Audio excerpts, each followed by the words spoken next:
Any accidents కానీ ఏది జరిగినా కూడా ప్రోస్థెటిక్స్ అనేవి కామన్గా అందుబాటులోకి వస్తున్నాయి. చాలా రోజుల నుంచి మన ఇండియాలో కూడా అందుబాటులో ఉన్నాయి.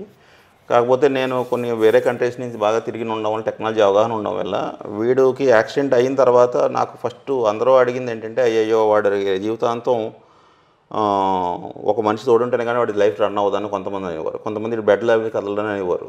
కొంతమంది ఈ పనులు ఎలా చేసుకుంటాడో, ఇప్పుడు పర్లేదు చిన్నపిల్లడు పెద్దోడు అయితే ఎలా చేసుకుంటాడు అనేవారు. అంటే రకరకాల ఛాలెంజెస్ అన్నీ త్రో చేశారు. కాకపోతే నా అవగాహన ప్రకారం వరల్డ్ వైడ్ 2 రకాలుగా టెక్నాలజీ బాగా ఇంప్రూవ్ అవుతుంది. ఒకటి సీనియర్ సిటిజన్స్ కోసం, అంటే డెవలప్డ్ కంట్రీస్లో సీనియర్ సిటిజన్స్ సింగిల్గా ఉన్న వాళ్ళకి వాళ్ళ పని ఎలా చేసుకోవాలి, డిజేబుల్డ్ పీపుల్కి ఎలా ఉండాలో వాళ్ళ పని ఎలా చేసుకోవడానికి చాలా ఇన్వెన్షన్స్ జరిగినాయి. సో ఇది చూసిన అవగాహన ఉండడం వల్ల మనం ఐడెంటిఫై చేసింది ఏంటంటే, వీడి హ్యాండ్స్ లేకపోవడం వల్ల మనిషి ఒక 20 నుంచి 22 పనులు తన సొంతంగా చేసుకోలేడని అవగాహన నేను లిస్ట్ తయారు చేసుకున్నాను కూర్చొని ఏమేమి చేసుకోగలడు. అందులో ఒక్కొక్కటి మనం ఓవర్కమ్ చేసుకుంటూ వస్తే life back to new normal స్టేట్లోకి వస్తుందని డిసైడ్ చేసుకుని